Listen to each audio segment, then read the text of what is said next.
Prepare for an intensely atmospheric slow burn romance where a quiet, hard-working woman becomes the ultimate obsession of a fierce, protective king who will level the city's elite just to claim her as his equal.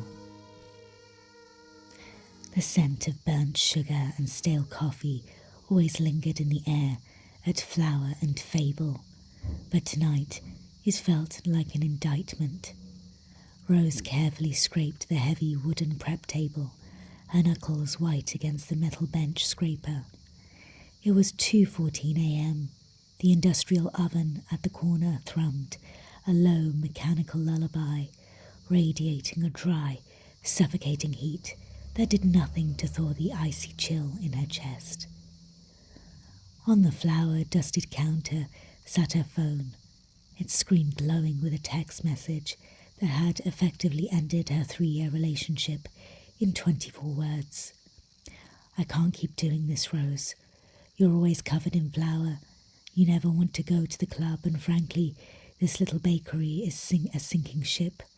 I'm out." Marcus had always looked at her family's historic bakery as a hobby, a quaint little anchor dragging her down. He wanted a woman who wore designer labels and drank champagne in VIP lounges. Someone who matched the flashy, shallow corporate ladder he was climbing. He didn't want a woman who spent her nights kneading sourdough, trying to keep her 90-year-old neighborhoods from being bulldozed by the ruthless Channing Industries, which had recently bought the city block. Rose closed her eyes, a solitary tear cutting a clean path through the dust on her cheek. She felt utterly hollow. She had poured her soul into this place, saving every spare penny just to buy organic heritage grains, trying to preserve a piece of honest history in a city that ran on concrete and glass. And now she was entirely alone, facing eviction in 3 weeks, dumped by a man who thought her life's passion was nothing but a dirty chore. She leaned her weight against the prep table, her shoulders shaking as the weight of her impending failure crashed over her. A man who measures worth by the shine of his shoes will always be blind to the gold in the bread. The voice was a physical shock. It was low, an impossible rich, dark baritone that sounded like heavy velvet dragging through rough stone. It vibrated through the floorboards, humming straight into the arches of her feet. Rose's eyes snapped open.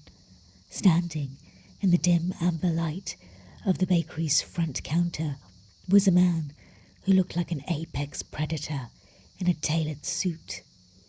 He was massive, his shoulders broad enough to completely block the view of the street outside.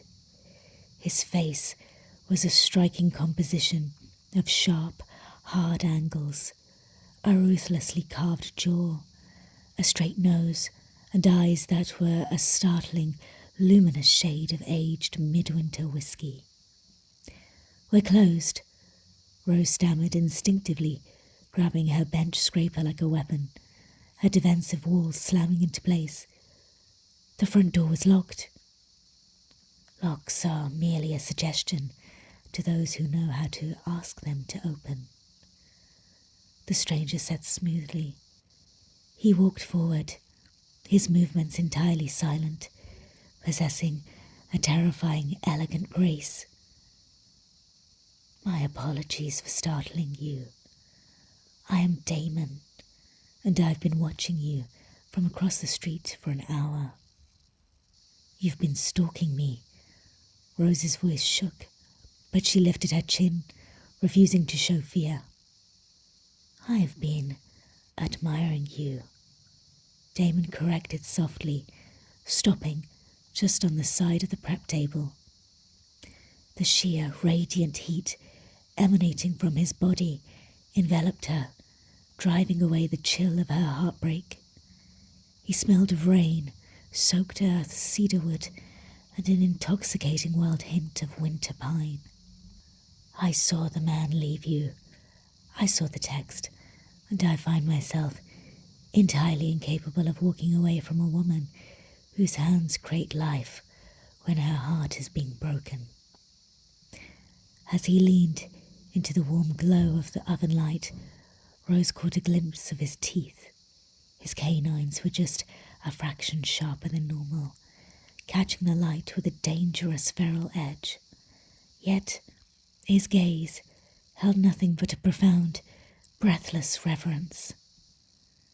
Before she could demand he leave, the side door of the kitchen burst open.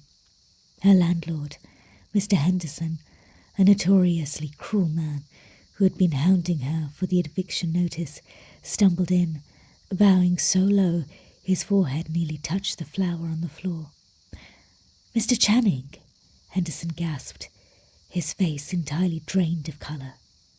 We didn't know you were conducting the entire site inspection personally at this hour. The demolition permits are all in order, I assure you." "Quiet," Damon commanded. The words weren't loud, but it carried the absolute crushing weight of a monarch. The air in the kitchen grew instantly heavy, a suffocating pressure rolling off his shoulders that made Henderson drop to his knees trembling. Damon never took his whiskey eyes off Rose. "Cancel the demolition. Buy the entire block under my private account and leave us." Right away, my lord," Henderson choked out, scrambling backward out of the door as if fleeing a demon. Rose stared at the man across from her, her breath caught violently in her throat. "Channing, as in Channing Industries. You're the developer who's destroying my life." Damon's expression softened into something deeply vulnerable. "I am the man who owns the company, yes. But tonight, Rose, I am simply a man who wants to taste your bread. May I sit?" The hours that followed felt detached from the ticking of the clock. Damon pulled up a warm metal stool, his large, imposing frame looking entirely out of place in her dusty kitchen. Yet he fit perfectly within her orbit. He didn't dominate the space with corporate arrogance. He watched her work, his golden eyes hanging on every movement of her hands as she began kneading the dough for the morning rush. "People think baking is just a science," Rose found herself explaining, her passion overtaking her deep nervousness. She dusted a fresh layer of flour over the dough. "But it's alive. Sourdough requires patience, intuition, and touch. The yeast feeds on the environment, on the temperature of the room, on the time you give it. It's a quiet conversation between the baker and the grain. It's keeping a tradition alive that people are too busy to care about anymore." Damon's gaze darkened, a profound, heavy silence settling between them. "To keep a foundation steady while the rest of the world rushes to tear it down, that is a lonely burden, Rose." "It is," she admitted quietly, looking down at her hands. "Marcus said it was a waste of time. He said I was holding on to a ghost." "Marcus is a creature of the mud," Damon said, his voice dropping an octave, carrying an ancient resonance that vibrated directly in her chest. "He looks at a masterpiece and complains about the dust on the frame. To care for something with such fierce, unyielding devotion, it requires a soul of rare resilience. It does not make you small, Rose. It makes you the gravity that holds the history of this neighborhood together. It makes you rarer than any diamond in this city." She looked up, completely captivated by the sheer depth of his understanding. "You speak as if you know what it means to hold a foundation." "I do," he murmured. For a fraction of a second, the amber in his eyes flared, glowing with a brilliant otherworldly light. A wave of pure, absolute power rippled through the kitchen, causing the metal baking sheet to rattle on their racks and a low electric hum to vibrate against her skin.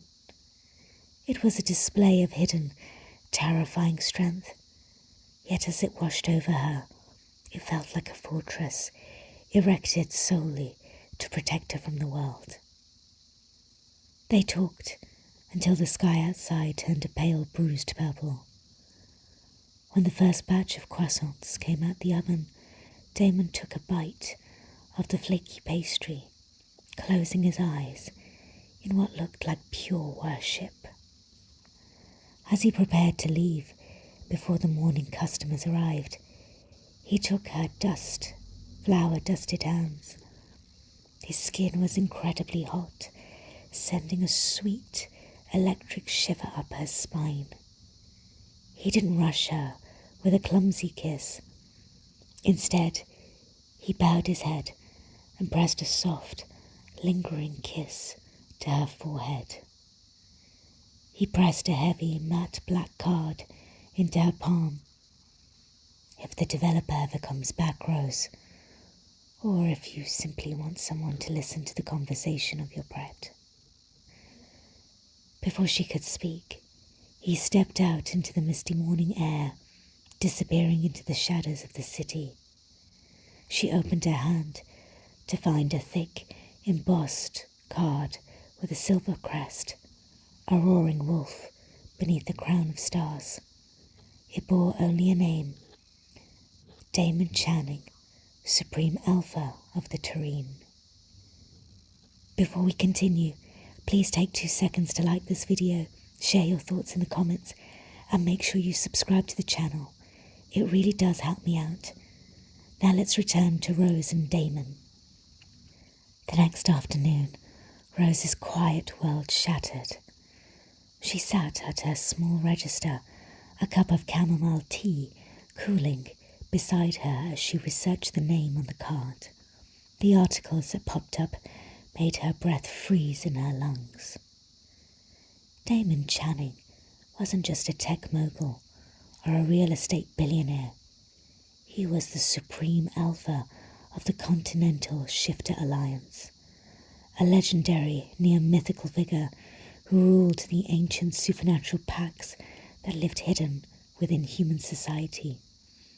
He was an ancient protector, a man of terrifying physical power and absolute political authority who held the peace of the territories in his hands. And he had spent his night sitting on a rusted metal stool, eating croissants and listening to a human girl talk about yeast. 2 weeks passed. Rose tried to convince herself it was a beautiful mistake, a dream born of exhaustion and a broken heart, but she threw herself into her bakery, her fingers working meticulously to fulfill a sudden massive influx of orders from mysterious corporate accounts. But the phantom warmth of his lips on her forehead remained, a constant aching pull in her chest. Then, on a rainy Thursday evening, the bell above the bakery door chimed. Damon stood there. He wore a simple black cashmere sweater and dark jeans, yet his presence filled the room so completely that the high-ceilinged shop suddenly felt incredibly intimate. "You didn't use that card, Rose," he said, his voice a gentle rumbling caress. "I didn't think a king had time for a girl covered in flour," Rose replied, her heart leaping into her throat, a mixture of awe and breathless nervousness making her hands shake. Damon walked towards her, his footsteps entirely silent. He stopped just inches away, reaching out to gently cup her jaw with his massive, warm hand. I have all of eternity for you. I know my world is vast, old and dangerous, but my soul recognized yours the moment I heard your voice. I want to court you, Rose, properly, if you'll have me. Rose looked into those golden whiskey eyes, seeing a king who could level cities, looking at her as if she were the only thing that mattered. I'm just a baker, Damon. I'm ordinary. There is nothing ordinary about the woman who commands my heart, he whispered, pressing his lips reverently to her knuckles. The true test came 3 weeks later at the annual Heritage Gala, a grand traditional gathering of the city's old money human elite and the high-ranking alpha families, held in a sprawling glass ballroom atop the city's highest skyscraper. Damon had requested her presence, sending a gown of shimmering rose gold silk that hugged her curves like liquid light. But the moment Rose stepped into the ballroom, the atmosphere turned toxic. The elite did not welcome an outsider from the lower districts. A baker, a sharp, mocking voice sneered from near the champagne tower. Rose turned to see a group of wealthy traditionalists led by her ex-boyfriend Marcus, who was clinging to the arm of a wealthy heiress, trying desperately to look important. She smells of cheap vanilla and yeast, Marcus said loudly, a cruel smirk on his face as a surrounding crowd listened, looking at her trying to play society queen. She has no lineage, no power, no status. She is a nobody from a failing shop, a temporary charity case for a billionaire who will grow bored of her by next week. The surrounding nobles chuckled, their cold, judgmental eyes fixing on Rose like predators cornering a lamb. The familiar, suffocating weight of humiliation pressed down on her chest. Her dignity began to fracture. She took a step back, preparing to flee back to the safety of her kitchen. Suddenly, the air in the ballroom vanished. A crushing, ancient gravity slammed into the room, so sudden and immense that the massive crystal chandeliers overhead groaned, their heavy fixtures rattling violently. The temperature dropped to absolute zero. Several of the elite, including Marcus, dropped to their knees, gasping for breath under the sheer, terrifying weight of an apex alpha's fury. Damon walked into the ballroom. He did not look like the gentleman from the bakery. He looked like death incarnate. His eyes were entirely alight, glowing with a lethal, blinding gold. His jaw was set in stone, his sharp canines fully visible in a silent, predatory snarl. He ignored the grovelling crowd, his eyes finding Rose instantly.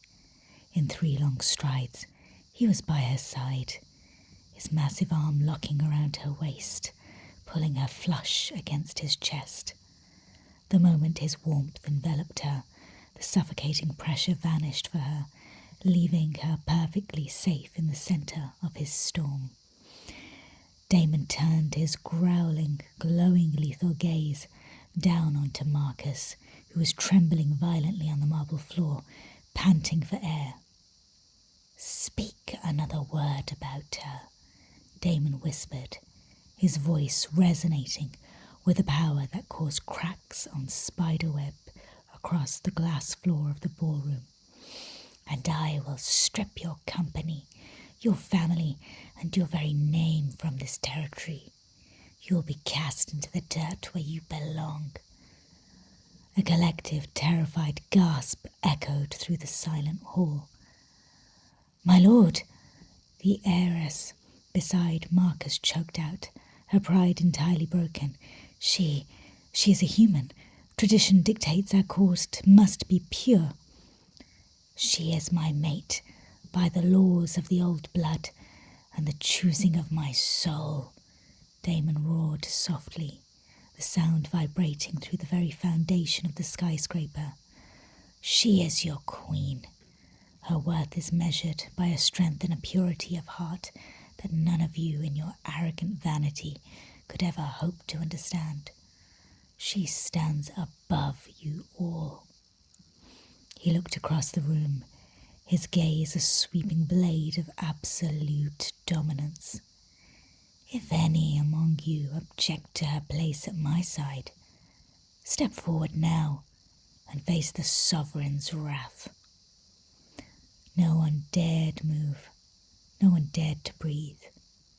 Damon looked down at Rose, the terrifying beast melting away in an instant, replaced by a gaze of such pure, breathless adoration it made her heart swell. He took her hand, lifting it high for the entire court to see. "Bow!" Damon commanded. And as one, the entire supernatural and mortal elite of the city dropped to their knees before the humble night shift baker in that rose gold gown.